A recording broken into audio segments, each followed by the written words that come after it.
রামুল ভাই ভালো আছেন? হ্যাঁ ভাই ভালো আছি তো ভাই। কেমন ভালো আছেন ভাই? এখন ফকফকা দেখা যাচ্ছে ভাই তোমার। আরে ভাই ফকফকা এখন ফকফকার যুগ বিয়ে কথা শাদী ভাই। কি করেছেন না? তোমার কি আমাকে দেখে কি মনে হচ্ছে সেটা কও দেখি।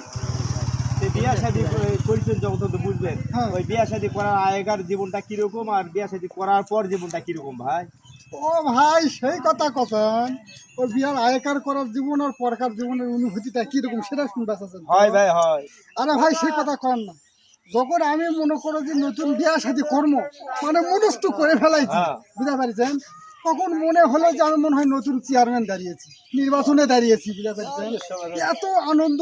ওই আসে কয় এই কালকে তো তোর সুখের দিন, আর একজন আসে কয় এই কালকে তো খুব তোর আনন্দের দিন। এই আনন্দে বিয়া শাদী করে ফেলাম। একবারে হ্যাঁ করে ফেললাম। তারপরে যখন 1 মাস হয়ে গেল বিয়া করা, তখন মনে হলো না আমি মনে হয় চেয়ারম্যান হয়ে গেছি, বাহ, এটা বিশাল ব্যাপার। বুঝতে পারছেন?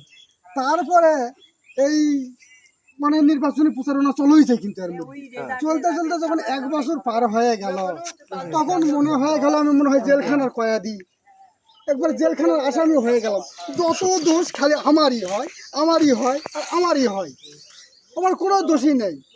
এটাই হলো বিয়ে করার আগেকার জীবন আর পরকার জীবন, বুঝতে পারছেন? পরে তো খেলেন বাস ভাই। আরে ভাই এটা তো বাঁশেরই জীবন।